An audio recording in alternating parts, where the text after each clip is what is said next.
pelajaran, lebih baik kita berdoa terlebih dahulu untuk memulai pelajaran kita pada siang hari ini.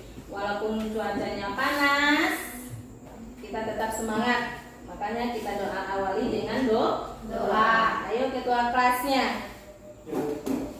Baiklah, sebelum kita belajar, marilah kita berdoa menurut agama dan kepercayaan kita masing-masing. Berdoa dimulai.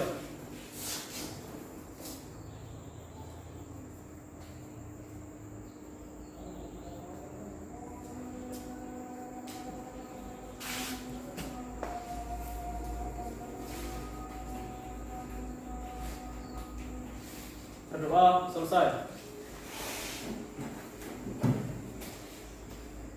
Dan sebelum kita memulai pelajaran, mau mengecek kehadiran Ananda sekalian terlebih dahulu. Masih adakah orang-orangnya atau sudah kabur atau bagaimana atau memang tidak datang dari tadi pagi?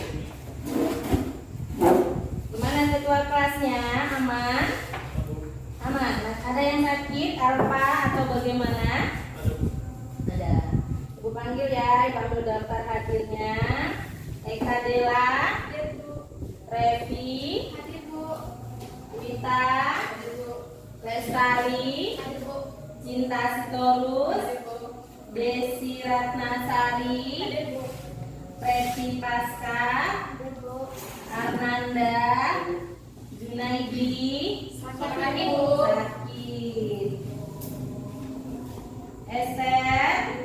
Nah, berarti semuanya kita hadir dan ada satu orang yang sakit. Mudah-mudahan tidak ada lagi yang menyusul sakit. Semoga yang sakit, Junaidi yang sakit, mudah-mudahan besok sudah sembuh dan bisa berkumpul di kelas ini lagi supaya bisa belajar sama-sama. Dan yang sudah sehat di kelas ini tetap sehat, jaga kesehatan, baik itu istirahatnya dan makannya. Dah, ada apa? Kita masuk lagi ke materi kita. Sebelum masuk ke materi, ini mau menampilkan atau menayangkan sebuah video motivasi terlebih dahulu, atau kita mengingatkan dulu materi-materi sebelumnya. Nah, minggu lalu kita belajar apa? Teks anekdot. Ya, teks anekdot. Dalam anekdot itu kita tentu ada pengertiannya, ciri-cirinya, tujuannya, dan yang lain.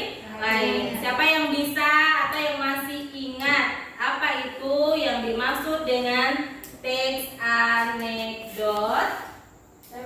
Ya.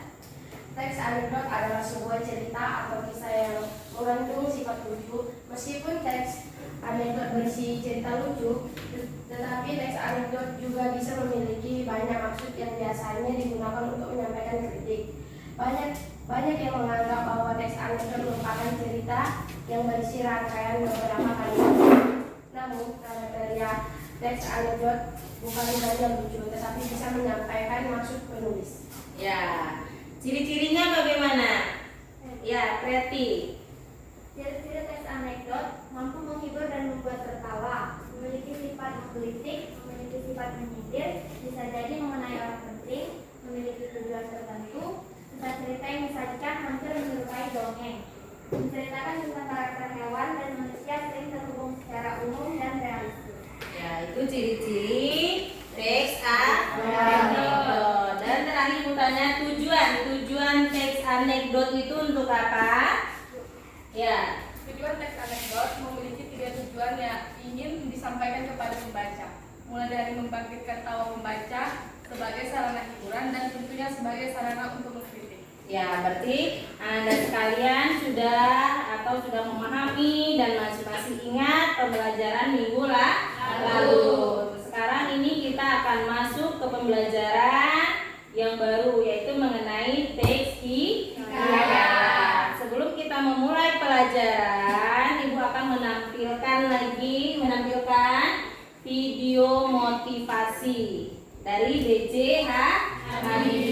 Tolong dicermati, diamati sama. Ayo kita lihat.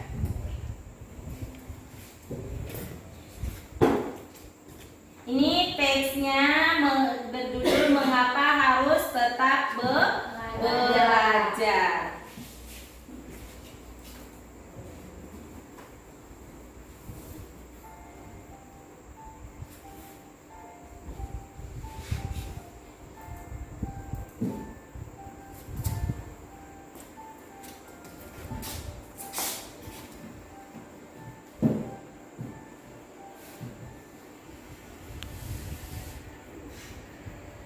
Tidak bekerja. Kalau orang pernah tanya sama saya, Abi, kok bisa begitu? Minta apa itu? Saya minta sepeda. Kalau ada naik sepeda, ada berjalan jauh. Jadi kalau saya berpikir ke saya mas, 80. Kalau ditanya hari ini berapa? 90 kurang 10. Tapi jiwanya 17 tahun. Tidak ada bisa saya butuh. Kenapa? Karena alasan-alasan tadi itu motivasi. Yang penting motivasi deh. Semangat saya itu datang atas keyakinan dan kesadaran bahwa saya ini manusia untuk dari masyarakat di mana saya hidup. Karena saya dan keluarga saya dulu dan sekarang dan masa depan ada bagian terpadu dari masyarakat ini. Kalau masyarakat ini makmur, ya kalau saya itu makmur, karena itu saya itu saya bilang tidak ada gunanya Anda IQ-nya tinggi tapi panas, tidak memiliki disiplin. Oke, yang penting adalah Anda sehat, mau berkorban untuk masa depan yang mencerah, dan Anda konsisten bekerja keras. Saya bersyukur sejak saya naik sampai sekarang saya mampu berkonsisten antara ilmu budaya dan penelitian, ilmu pengetahuan dan teknologi. Saya bersyukur bisa menyelesaikan semua masalah-masalah yang ada, masalah yang ada dan terasa oleh sekitar. Itu sisa saya memberikan oleh ayah saya.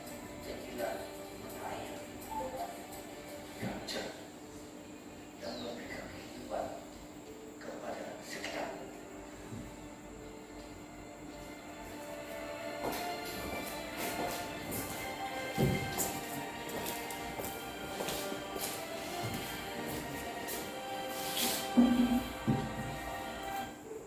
Sudah. Dari teks dari video itu, dari video yang kita tampilkan yang berjudul mengapa harus tetap belajar. Jadi apa yang bisa kita ambil di situ untuk termotivasi, memotivasi kita ke depannya, Kak? Saya Bu. Ya, Esther. Dari apa yang saya lihat, apa yang saya tonton, di sini B.J. Habibie mengajarkan kita tentang motivasi. Motivasi belajar itu datang dari diri kita sendiri. Yang kedua, yang dapat Esther lihat dari video itu, tidak ada gunanya jika IQ kita tinggi jika sifat kita tidak ada. Yang ketiga, yang Esther lihat, kita diajak jadilah mata air bagi sekitarmu. Ya, itu. Kalau percuma di situ dijelaskan ya kan, percuma kalau kita pintar, kalau IQ kita tinggi, tapi kalau kita pemalas. Ada yang lain lagi? Ya, Cinta.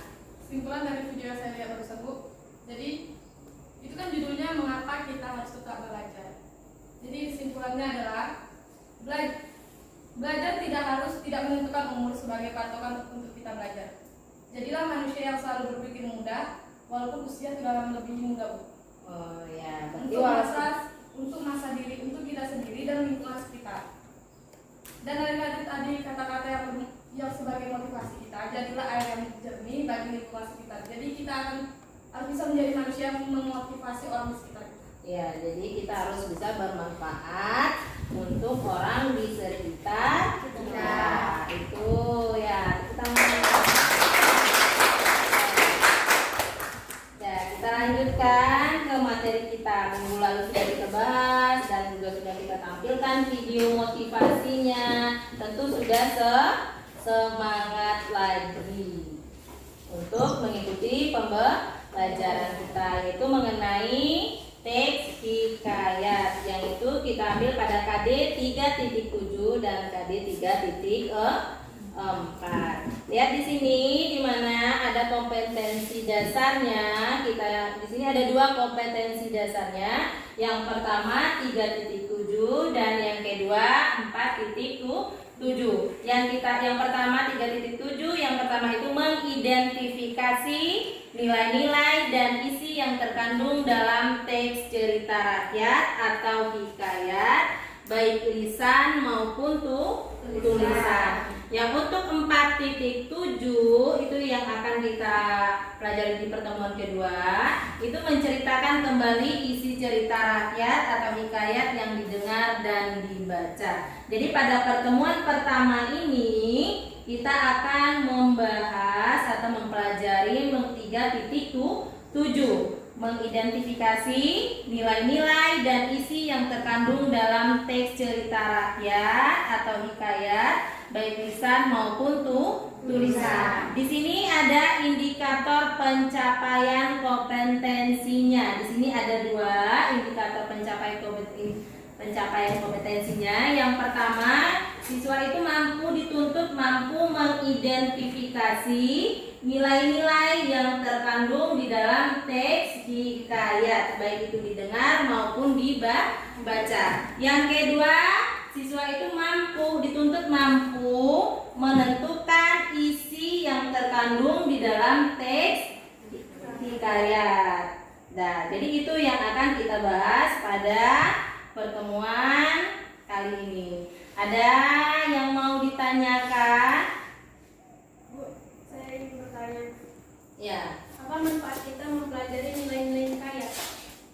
Ya, apa manfaat kita mempelajari nilai-nilai hikayat? Kalau kita mempelajarinya dengan sungguh-sungguh, tentu akan bermanfaat untuk kehidupan kita sehari-hari. Karena di dalam nilai-nilai dalam teks hikayat itu banyak akan dampaknya untuk kehidupan kita sehari-hari. Nanti kita akan jumpai itu ada beberapa jenis-jenis nilai yang terkandung di dalam teks hikayat.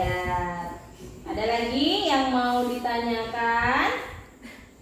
Atau sebelum kita memulai pembelajaran, ibu yang bertanya, apa itu yang dimaksud dengan hikayat? Atau sudah pernah nggak dengar hikayat?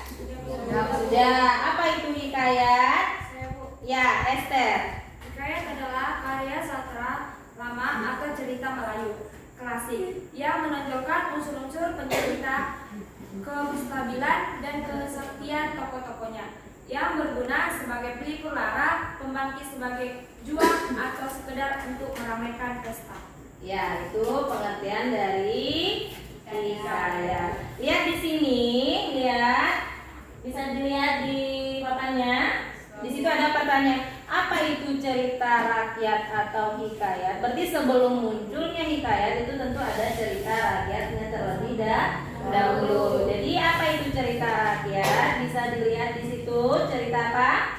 Cerita rakyat merupakan titipan budaya nenek moyang kepada generasi penerus. Ya, adalah titipan budaya nenek moyang kepada generasi penerus. Dari temukan cerita rakyat itu timbullah adanya bagian-bagiannya, itu ada dongeng dan yang lainnya. Tapi yang kita bahas sekarang ini adalah hikayat. Jadi hikayat itu apa? Tadi sudah juga disampaikan oleh teman kita Esther. Jadi kesimpulannya hikayat ini apa?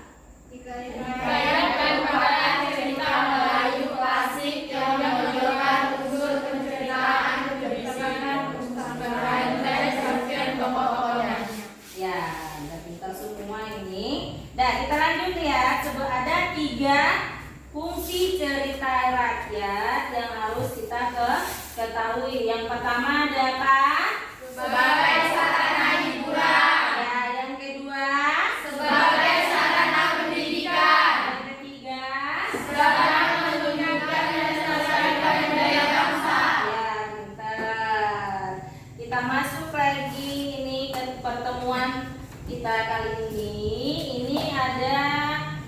tujuan pembelajaran kita. Akan dibacakan apa tujuan pembelajaran kita pada pertemuan kali ini. Tujuan pembelajarannya yang pertama itu siswa atau peserta didik sekalian semuanya harus dituntut mampu mengidentifikasi nilai yang terdapat di dalam teks di ayat. Yang kedua itu mengidentifikasi isi yang terkandung di dalam teks di ayat. Dan lihat di sini pada kegiatan pembelajaran kita yang pertama kita akan membahas dulu mengidentifikasi nilai-nilai dan isi yang terkandung dalam cerita rakyat atau hikayat baik lisan maupun tulisan. Dan sebelum kita membahasnya tentu kita harus mengenal dahulu apa nilai yang terkandung di dalam teks hikayat. Ada berapa nilai-nilai yang terkandung dalam teks hikayat?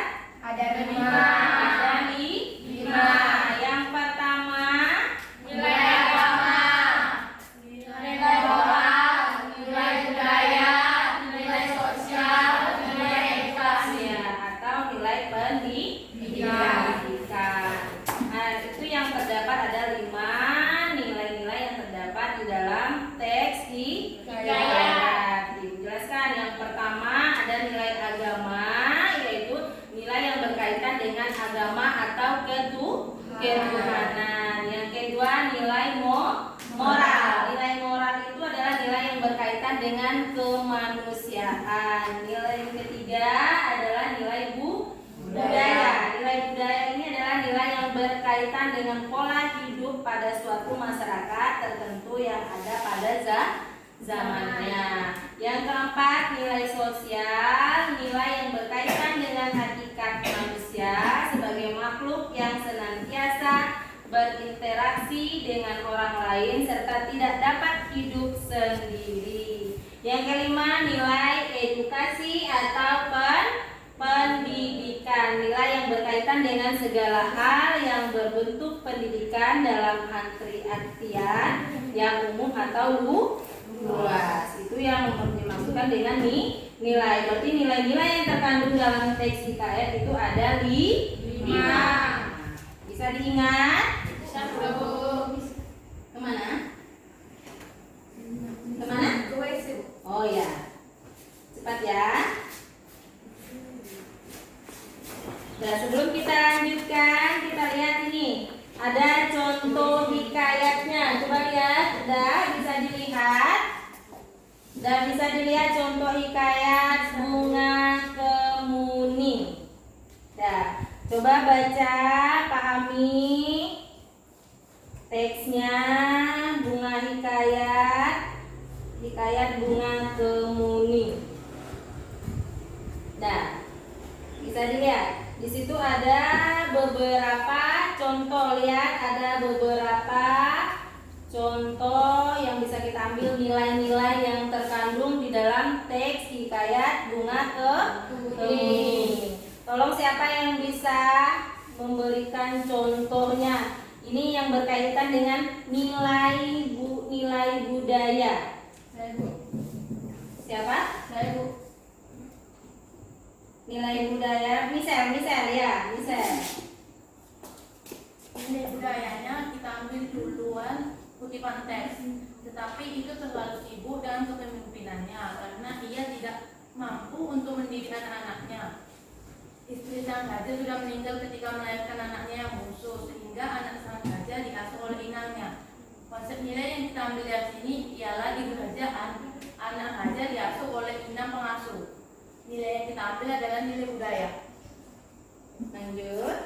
Nilai apa lagi yang ditemukan? Yang kedua, kutipan teks. Putri-putri raja menjadi manja dan nakal. Mereka hanya suka bermain di danau. Mereka tak mau belajar dan juga tak mau membantu ayah mereka. Pertengkaran sering terjadi di antara mereka. Konsep nilai yang diambil dari sini yaitu anak-anak seharusnya diasuh dan diawasi oleh orang tuanya. Nilai yang kita ambil adalah nilai moral. Yang ketiga, kutipan teks sebaliknya ia selalu diam dan tersenyum ramah kepada siapapun. Ia lebih suka berpergian dengan inang pengasuh dan pada dengan kakak-kakaknya.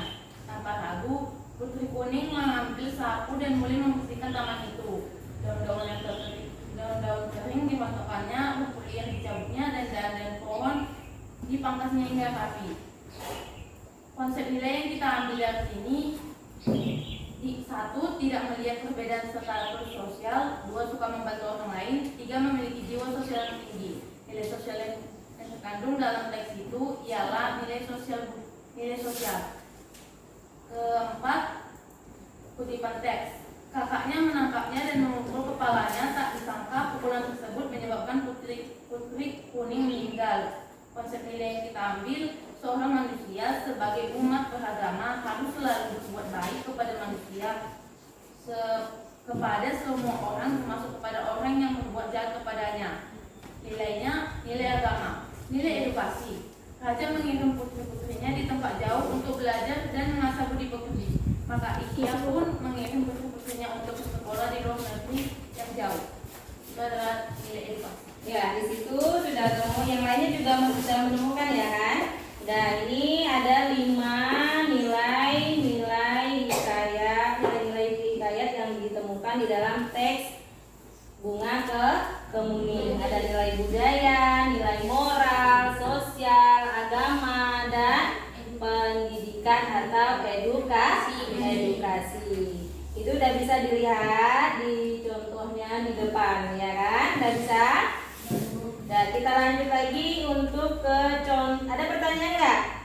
Sebelum kita lanjutkan ke menemukan isinya. Untuk nilai-nilainya, udah bisa nggak nanti pas latihan menemukan nilai-nilainya? Sudah bisa? Sudah bisa? Nah, lihat di sini kita masuk lagi ke menentukan pokok-pokok isi hikayat. Yang pertama, lihat. Bacalah keseluruhan teks hikayat dengan teliti. Yang kedua, membuat dan menjawab pertanyaan terkait isi hikayat yang mencakup unsur 5W tambah 1H. Yang ketiga, menentukan gagasan pokok. Di sini ada contohnya supaya kita mengetahui isi dari teks hikayat. Tentu kita harus membuat pertanyaan terlebih dahulu yang seperti 5W tambah 1H. Misalkan siapa tokohnya, di mana tempatnya, mengapa, bagaimana, dan seterusnya. Bisa? Sudah ditemukan? Coba lihat contohnya. Tolong dibacakan siapa yang bisa. Ya, Wita bacakan. Contoh isi yang terkandung dalam teks hikayat Bunga Kemuning. Pertanyaan pertama, siapa Putri Kuning? Jawaban pertama, Putri Kuning merupakan seorang putri bungsu dari raja. Pertanyaan kedua, bagaimana sifat saudara-saudara Putri Kuning? Jawaban kedua, sifat saudara-saudara Putri Kuning adalah malas, nakal, manja, dan sombong. Pertanyaan ketiga, bagaimana sifat raja? Jawaban ketiga, sifat raja yang penyayang dan bijaksana. Pertanyaan keempat, di mana latar tempat hikayat tersebut? Jawaban keempat, di istana. Pertanyaan kelima, mengapa raja tidak dapat mendidik putra-putrinya? Jawaban kelima, karena sang raja selalu sibuk dengan kepemimpinannya. Pertanyaan keenam, apakah yang diminta Putri Kuning kepada raja saat hendak pergi jauh? Jawaban keenam, Putri Kuning meminta agar ayahnya sang raja pulang dengan selamat. Pertanyaan ketujuh, mengapa putra-putri raja memukul Putri Kuning? Jawaban ketujuh, karena para putri terhasut oleh Putri Hijau yang iri terhadap Putri Kuning yang mendapat hadiah kalung batu hijau dari sang raja. Pertanyaan ke-8, bagaimana sifat sang raja saat mengetahui Putri Kuning hilang? Jawaban ke-8, sang raja marah karena putri-putrinya lain hanya sedian 1000 bahasa, dan juga raja bersedih. Pertanyaan ke-9, apa yang dilakukan raja kepada putra-putrinya setelah Putri Kuning hilang? Jawaban ke-9, raja mengirim putri-putrinya di tempat jauh untuk belajar dan mengasah budi pekerti. Pertanyaan ke-10, mengapa raja menanami bunga di taman dengan kemuning? Jawaban ke-10, karena tumbuh di atas kuburan Putri Kuning yang menggambarkan sosok Putri Kuning. Seperti batangnya bagaikan jubahnya, daunnya bulat berkilau bagaikan kalung batu hijau. Bunganya putih kekuningan sangat wangi, yang mengingatkan raja kepada Putri Kuning.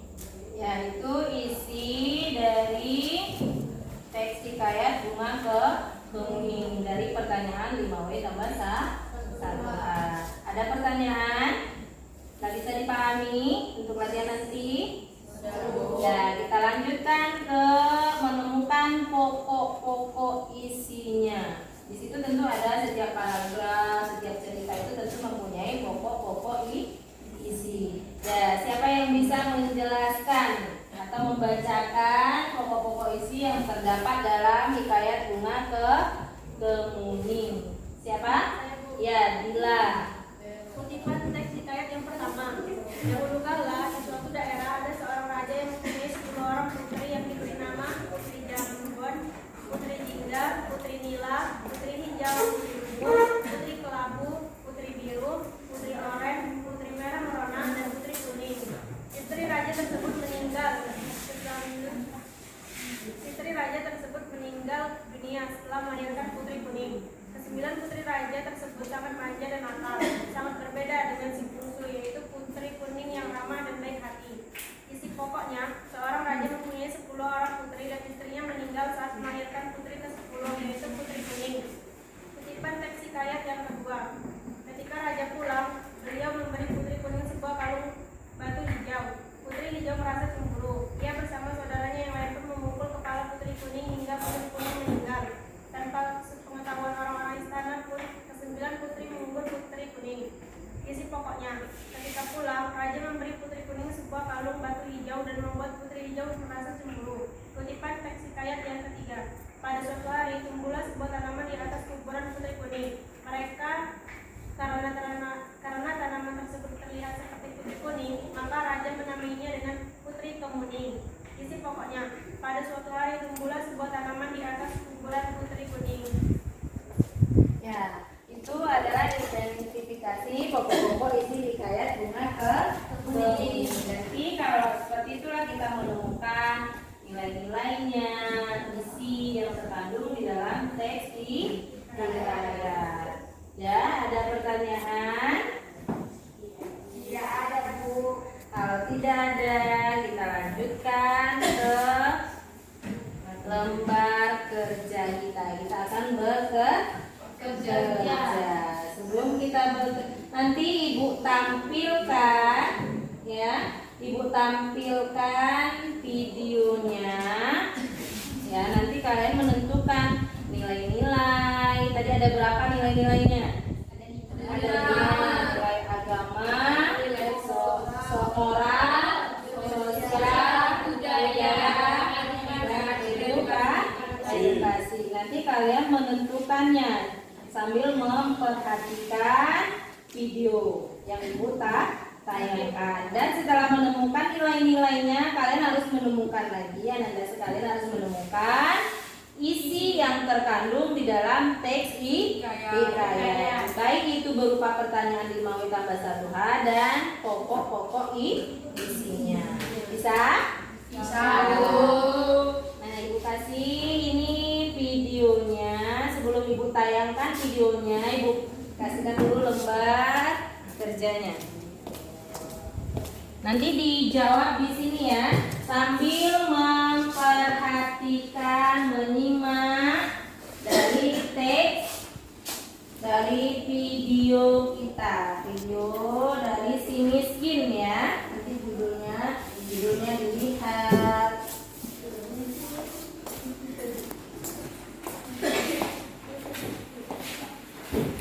Jadikan ke belakang.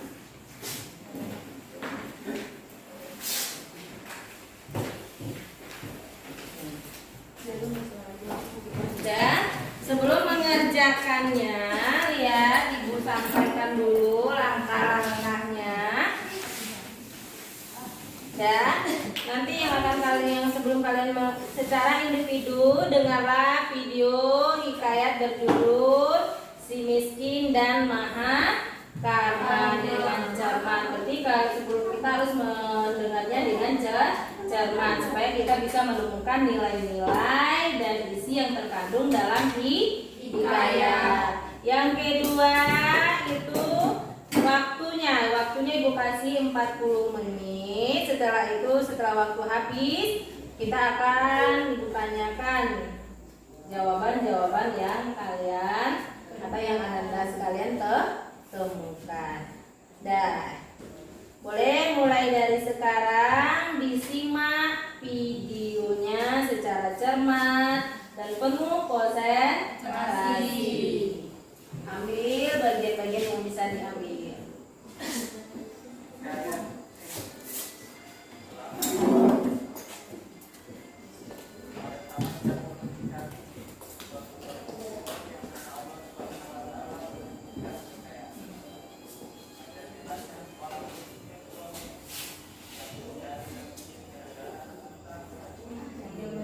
Sambil mengerjakan yang dicatat-catat mana yang rasanya penting, ada yang berkaitan dengan nilai-nilai kita dan isinya.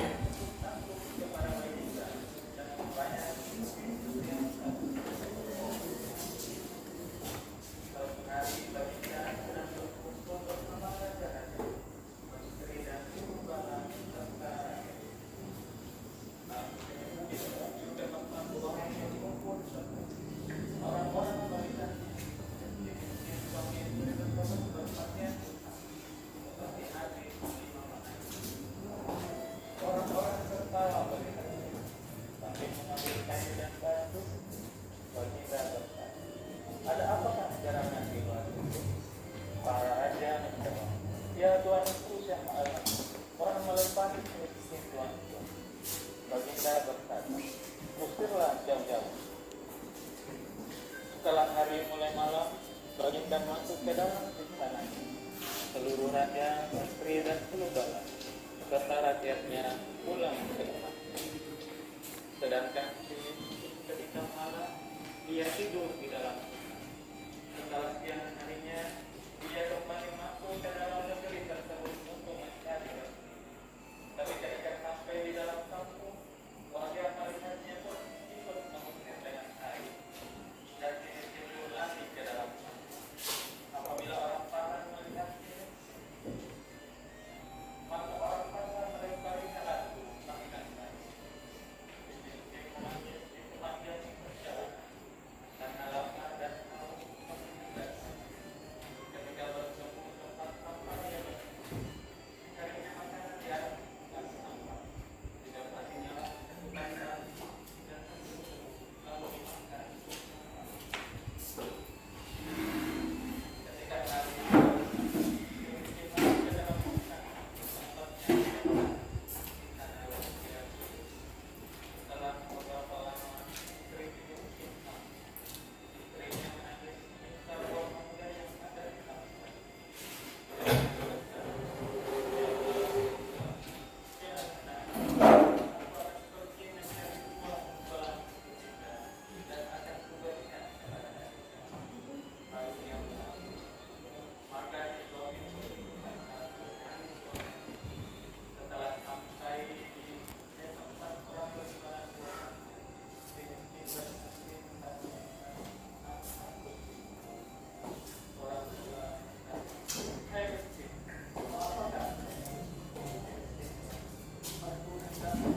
menemukan nilai-nilai sama isi dari teks yang terkandung di dalam hikayat yang kita lihat, yang kita tonton, yang kita simak sama-sama.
Ya, Bu.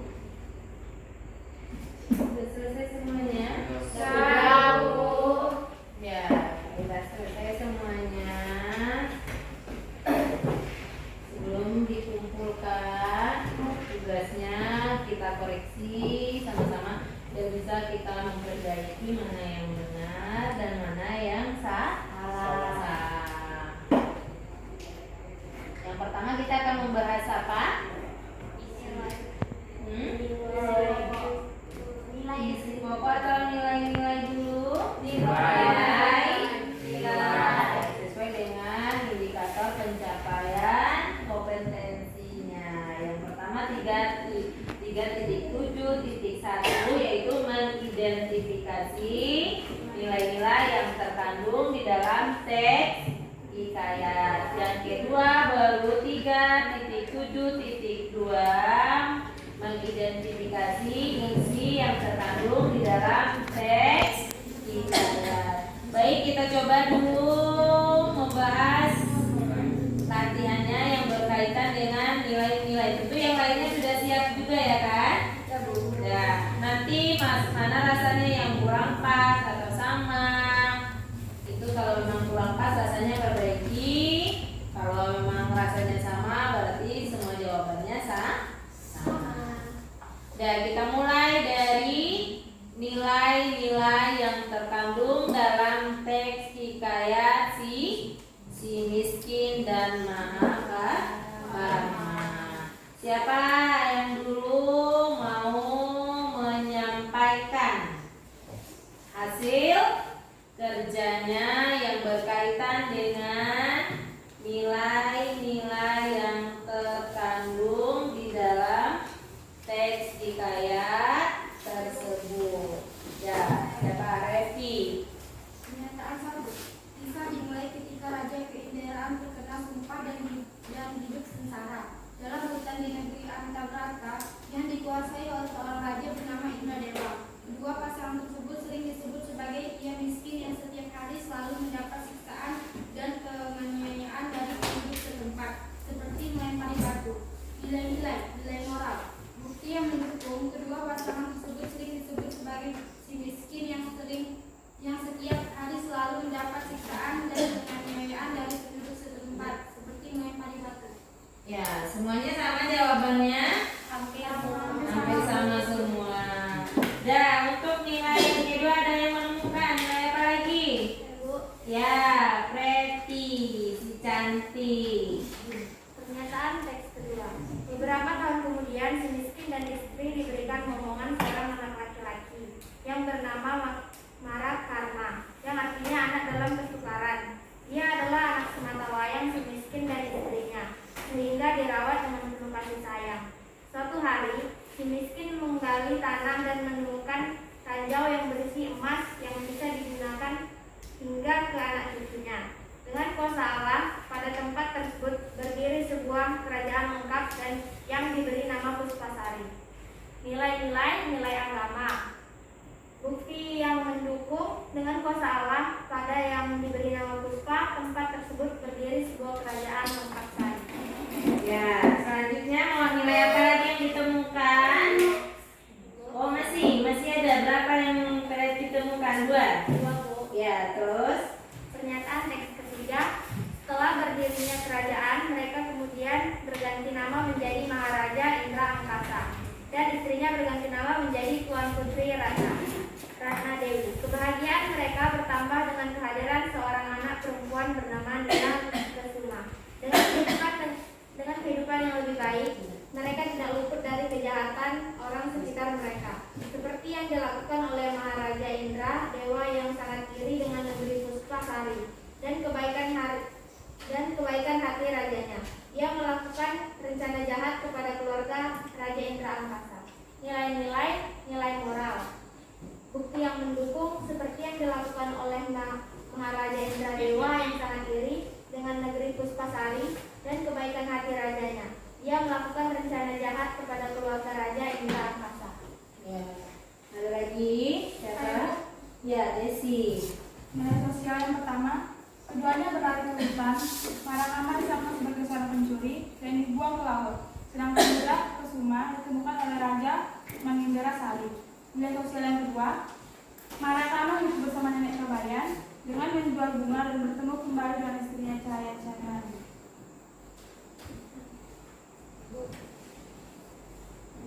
Pertanyaan keempat, ahli nujum seperangkat agama rujukan Raja Indra Angkasa dengan menyampaikan ramalan palsu bahwa kedua anak Maharaja Indradewa hanya celaka bagi orang tuanya. Akibatnya, kedua anak tersebut diminta pergi dari negara Puspasari. Tidak butuh waktu lama, negeri Puspasari terus hancur dan raja atau ratu hidup miskin kembali. Nilai agama, bukti mendukung ahli nujum terangkap rujukan Raja Indra Angkasa dengan menyampaikan ramalan palsu bahwa kedua anak Maharaja Indradewa hanya akan mendatangkan celaka bagi orang tua. Ya, ada lagi? Ada lagi siapa? Ada itu saja?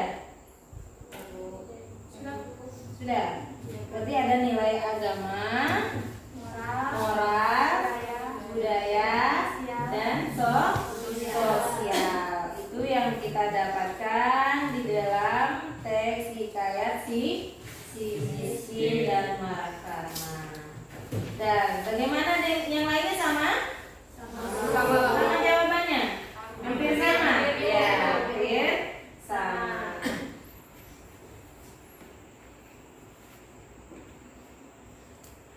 Nah, kita lanjutkan lagi ke isi.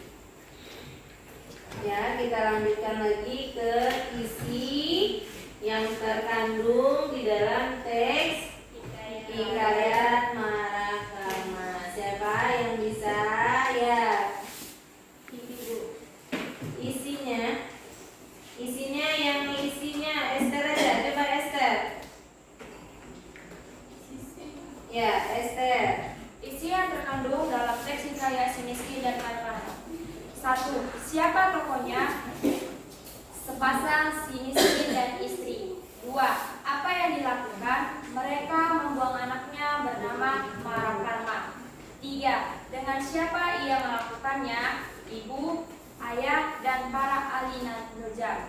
4. Di mana ia melakukannya? Di kerajaan Puspasari. 5. Mengapa ia melakukannya?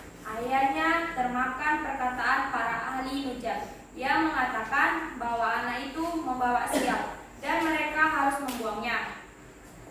Pertanyaan yang keenam, bagaimana ia mengembalikan keadaan? Maharakarma kembali ke Puspasari dan berdoa meminta dewa mengembalikan keadaan Puspasari.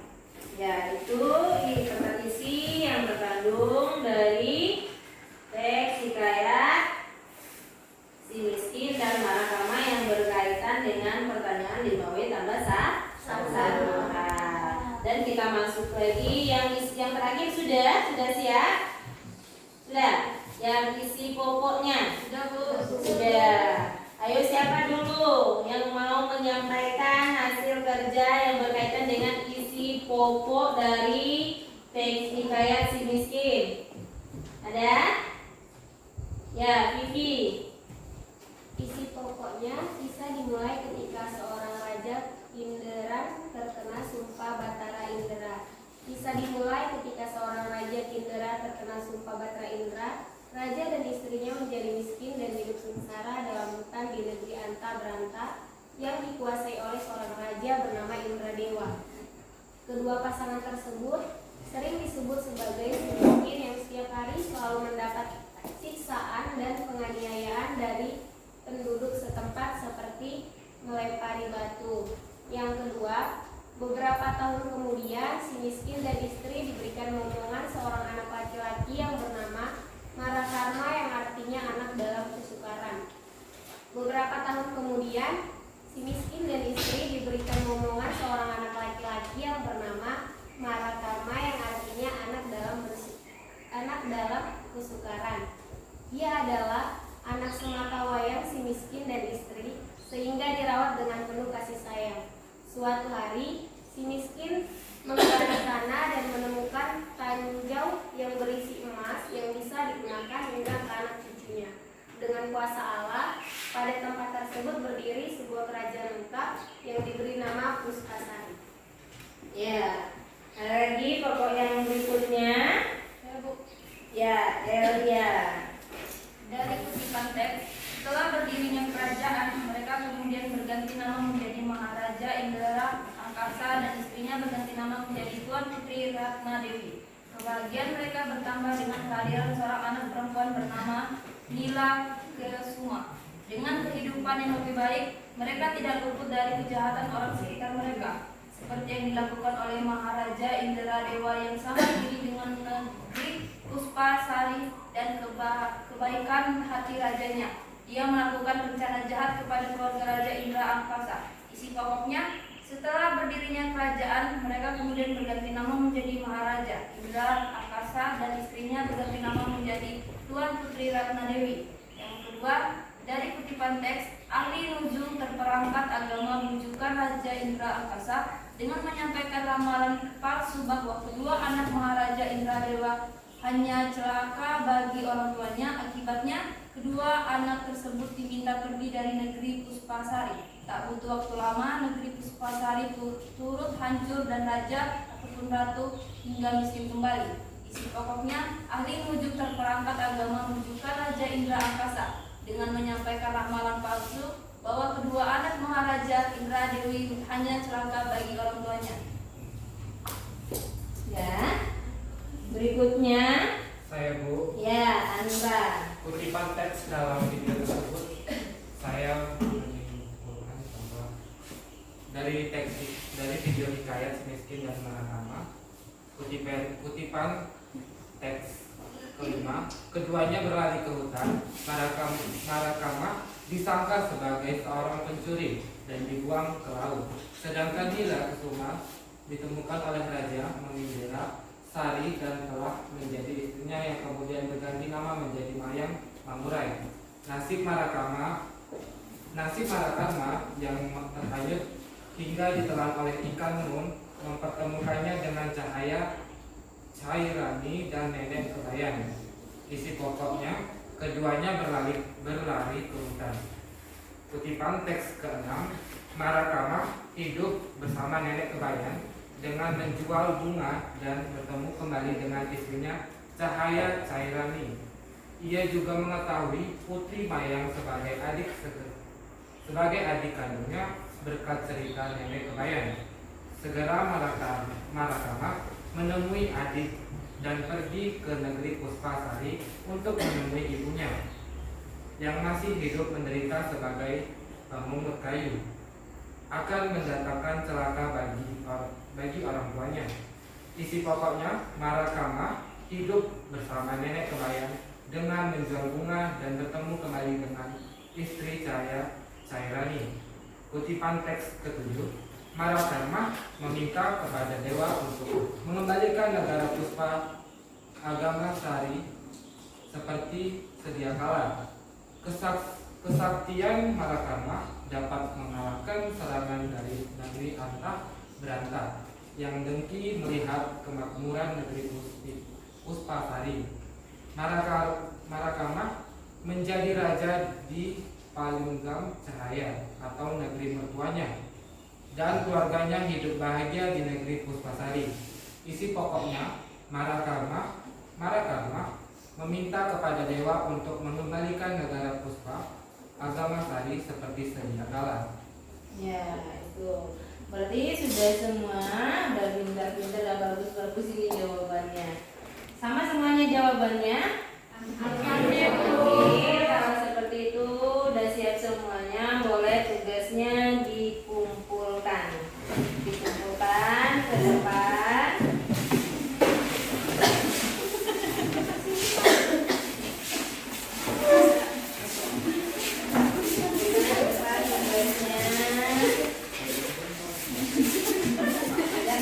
Jangan lupa buat namanya.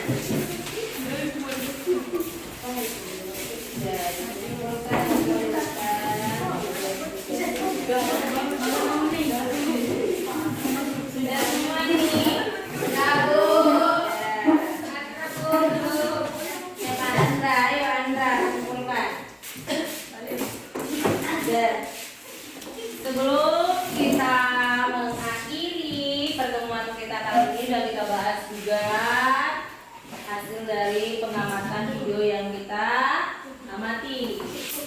Ini kita ada kuis, Ibu ada kuis, nanti Ibu bagikan nih ya. Ibu bagikan linknya di grup. Nanti kita bahas sama.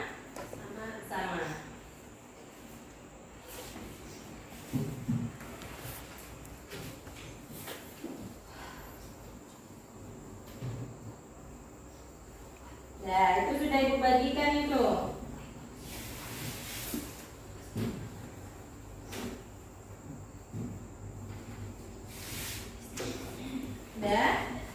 Udah bisa dibuka itu, coba lihat.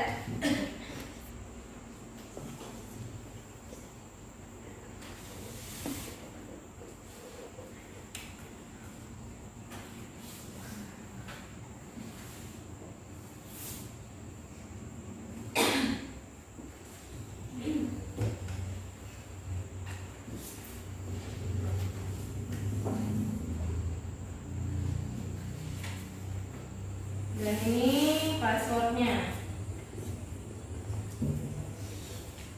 Nah, 22885. Bisa? Udah dibuka? Berapa tadi, Bu? Itu 22885. Sudah? Jangan lupa itu dibuat nama kelas, ada pilihan kelasnya itu ya kan? Udah dibuka? Udah, Bu. Sudah? Udah. Coba jawab dulu, Ibu kasih waktunya beberapa menit untuk menjawab 5 pertanyaan dari kuis itu. Dari kuis itu ada 5 pertanyaan.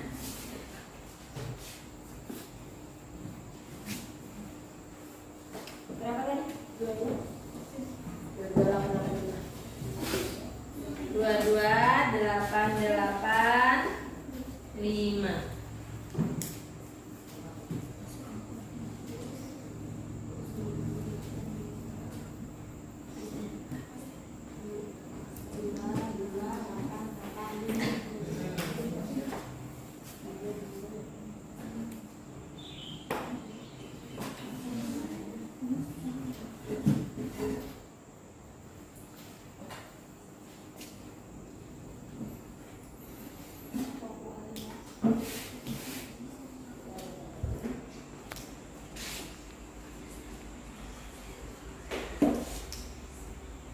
Bisa? Bisa?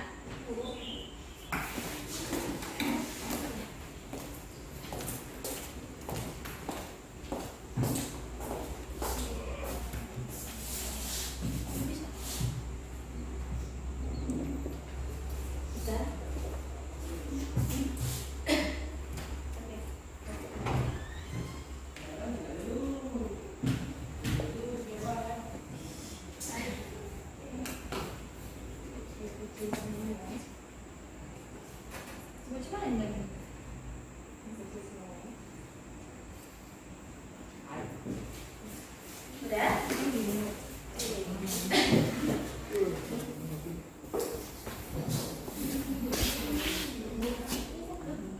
Udah kan? Tuh. Kasih lu.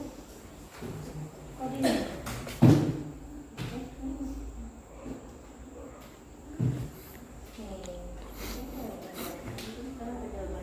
Kan ada pertanyaannya itu, ya kan?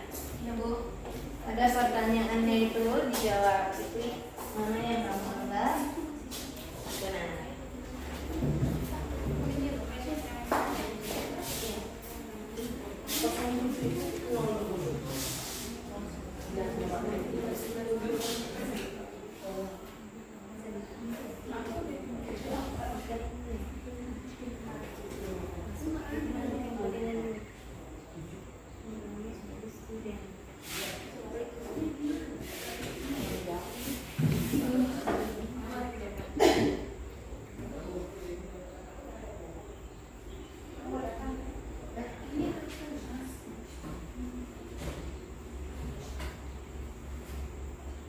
Maksudnya tadi gimana?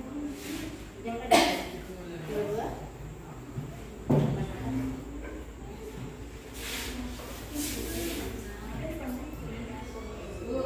Ya. 288 ya udah bisa sih Bibi. Nah udah.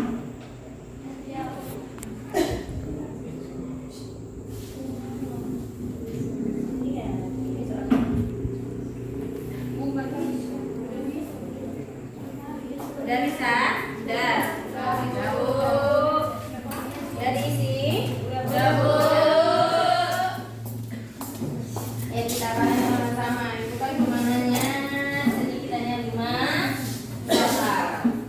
Jadi apa yang dimaksud dengan hikayat? Jawabannya kalian pilih apa? A, B, C, D, D. Yang kedua berikut ini yang bukan merupakan contoh hikayat.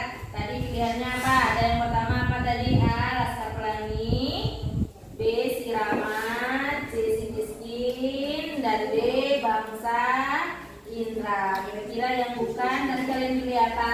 Sirama. B, A. Salah. Yang lainnya jawab apa? A. Dan yang ketiga, pesan moral yang terdapat pada cerita tersebut yang kalian baca di kuis itu, apa kira-kira pesan moralnya? Kalian jawab A, B, C, D. B. Kalian jawab B? Ya, Bu. Ya. Jadi pentingnya menempati yang kan ada itu soal-soalnya dibaca. Dan yang keempat ini yang dimintanya nilai sosial. Udah terlihat apa kira-kira yang kalian jawab nilai sosialnya? Apa? Kalian jawab apa tadi nilai sosial yang terdapat pada kutipan kuis yang keempat? A nggak sih Bu? A.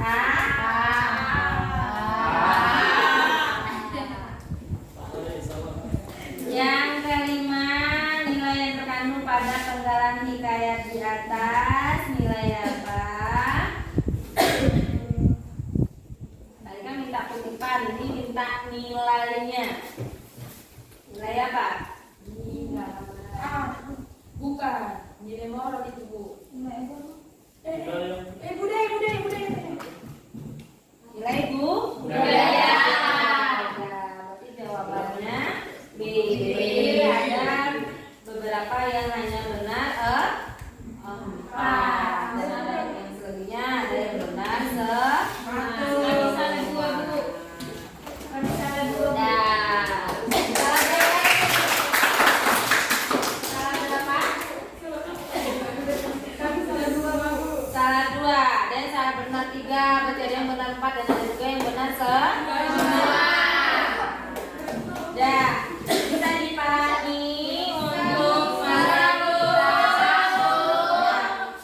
pertemuan besok kita masuk pagi ya kan? Besok kita masuk pagi itu kita akan membahas mengenai berarti ini kita sudah menemukan nilai-nilai, menemukan isi yang terkandung dalam teks hikayat. Pertemuan besok itu kita akan masuk ke keterampilan. Berarti Ananda sekalian dituntut untuk mampu menceritakan kembali isi teks yang didengar dan dibaca. Kan kita udah bisa ya kan menemukan isi-isinya, nilai-nilai yang terkandung di dalam teks hikayat. Jadi besok kalau ditampilkan video lagi atau teks lagi, kita sudah bisa menemukan nilai-nilainya dan isi-isinya sehingga kita bisa mampu untuk menceritakan kembali teks hikayatnya. Dan itu masuk ke besok. Untuk materi besok kita akan menceritakan kembali teks hikayat.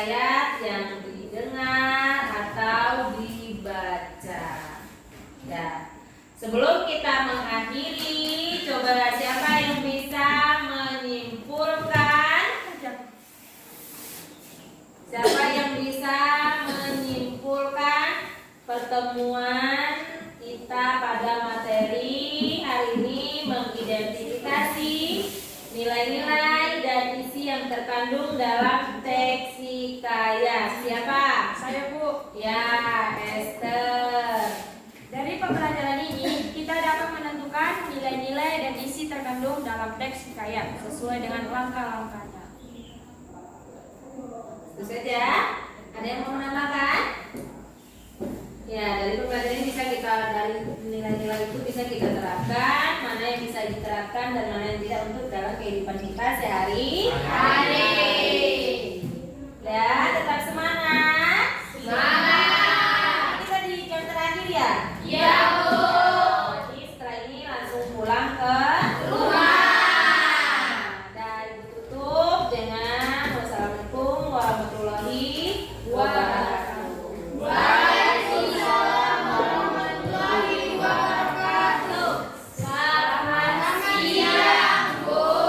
Siang. Dah, kita langsung pulang atau doa dulu lah biar selamat sampai tujuan.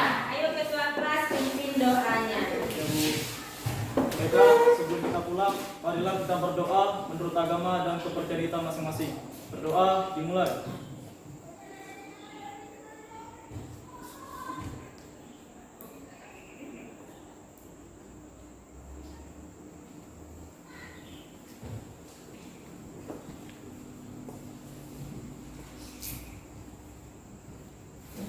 Doa selesai. Berdiri.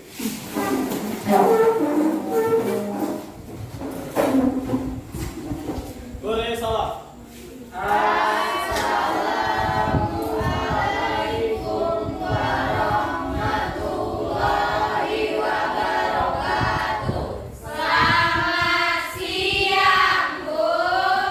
Waalaikumsalam warahmatullahi wabarakatuh. Selamat siang anak-anak sekalian.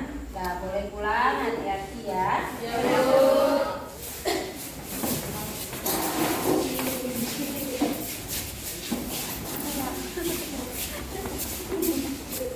Ya, pulang ke rumah ya. Ya, Bu.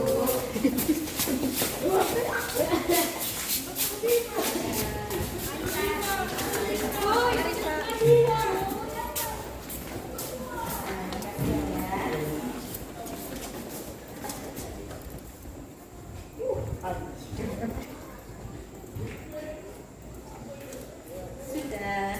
Sudah.